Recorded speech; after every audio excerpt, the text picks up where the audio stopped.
essayer de... Voilà où il est foutu. Donc, d'après ce qu'on nous dit...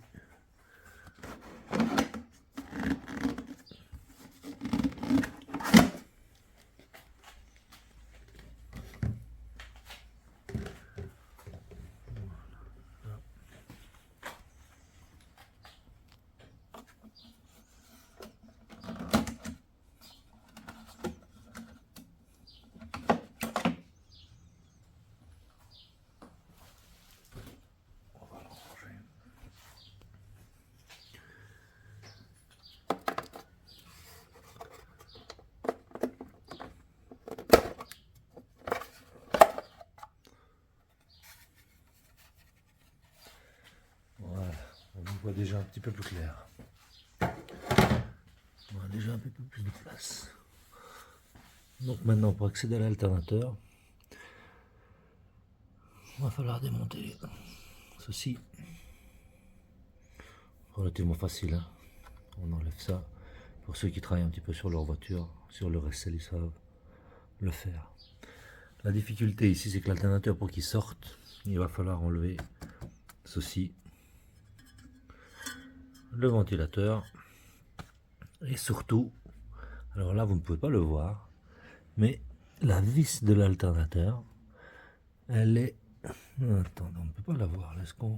Je peux zoomer peut-être? Non, on voit pas très bien. En tout cas, elle est bloquée par la poulie de la pompe à eau. Il va falloir enlever la poulie de la pompe à eau pour enlever la vis de l'alternateur. Voilà. Bah écoutez, je vais avancer un petit peu. Je vais démonter ceci. Et on verra bien. Voilà, je l'ai dévissé. On ressort. Voilà, vous pouvez voir, je l'ai changé récemment. Et vous pouvez voir que d'origine, il a des crans. Et j'en ai refait d'autres. Car ils sont vers le haut. Donc attendez, je vais changer de sens. Ils sont vers le haut. Ce qui permet à la vapeur, éventuellement, à l'humidité en tous les cas, de s'échapper aussi.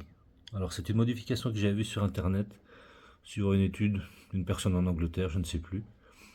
Et de fait, moi depuis que j'ai fait ça, je n'ai plus du tout de l'humidité à l'intérieur. Voilà. Ils sont nouveaux, je pense. Je sais même pas encore, ils ont même pas encore tourné. Voilà, bon, on va le mettre. On va le mettre sur le côté. On va le mettre là en attendant. Et on va démonter maintenant les plastiques pour avoir un accès relativement simple. Bon, après avoir un peu lu la littérature de chez Mercedes, voilà ce qu'ils préconisent. Le cache ici. Alors, moi je le retire, ça me fait un peu de la place. Vous voyez que on a un peu plus de place pour travailler. Comme vous voyez, j'ai revissé ceci. Pourquoi? Parce que ça l'évite de pendouiller dans tous les sens et d'avoir les fils qui me gênent. Je retirerai ça convenablement tout à l'heure. Donc, après, je vais retirer ceci. Voilà. Je le tire. Et je vais le laisser là pour pas qu'il me gêne. Voilà. Comme ça, il ne me gêne pas. Et je vais défaire le viscocoupleur. Donc, pour le viscocoupleur, c'est ce que j'ai fait. Je vais dévisser ceci. Retirer le cache. On va mettre un peu plus loin. Et qu'est-ce qu'il faut faire pour le viscocoupleur? Il faut utiliser une clé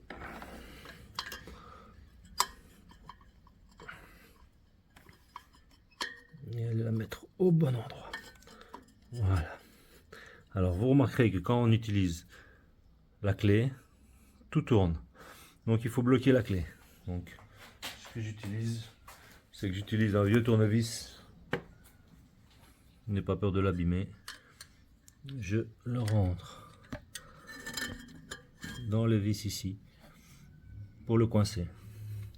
Et comme je n'ai pas beaucoup de place,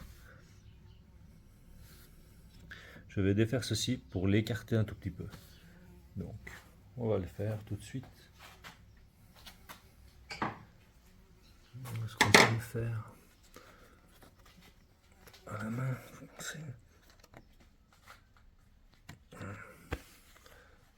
Voilà. Ça me permet d'écarter et d'aller retrouver ceci.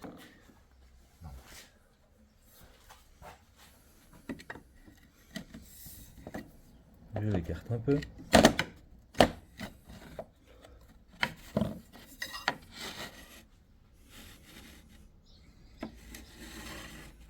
Voilà. Ce qui me fait un bras de levier assez long. Donc je vais essayer.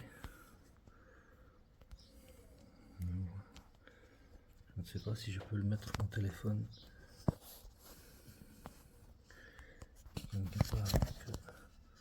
Ah bah si. Donc comme ça, je tiens ceci. Voilà. Parfait.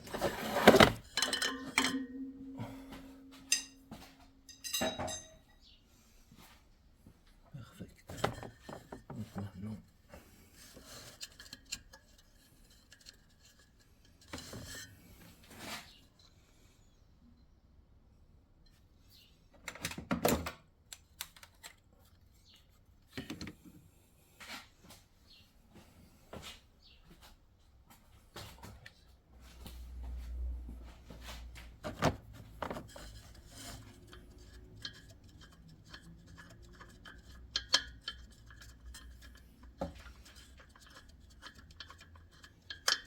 Voilà, la vis est sortie.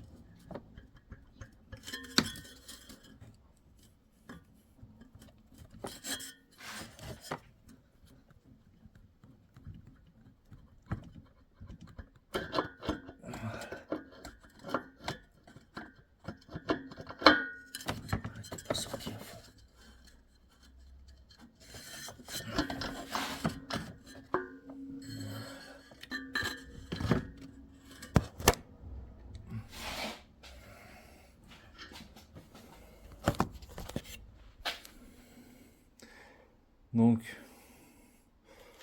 voilà le viscocoupleur. Une bonne chose de faite, qui me laisse beaucoup plus de place pour travailler. Donc maintenant, ceci, je peux le retirer tranquillement. On va aller enlever à côté du ventilo. Voilà, donc maintenant, je vais défaire ceci, retirer la poulie et enfin accéder à notre alternateur qui se trouve là. Voilà. Voilà, prochaine étape, on va relâcher un tout petit peu le tensionneur pour pouvoir retirer la courroie. Et une fois qu'on aura retiré la courroie, on retirera enfin la poulie. Donc pour retirer la courroie très simple, pour détendre pardon, la courroie très simple, clé de 19. Voilà, je sais pas si vous voyez. On le défait un tout petit peu.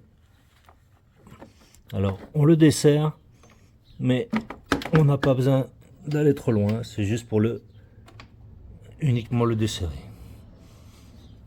Voilà, un ou deux tours.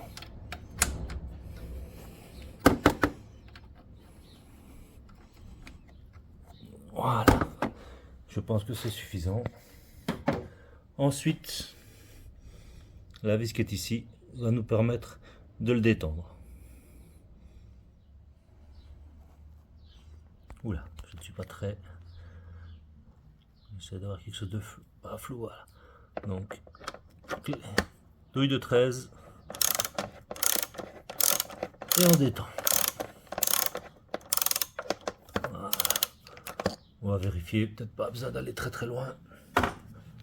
Vérifie, vous voyez que la courroie est toute lâche maintenant. Donc, voilà. Écoutez, on va encore le détendre un peu. Apparemment, on peut y aller à la main là. Vous voyez que ça bouge. Vous voyez, Voilà. Donc on est bien détendu. Super. Je pense que elle est suffisamment détendue pour que j'enlève la poulie.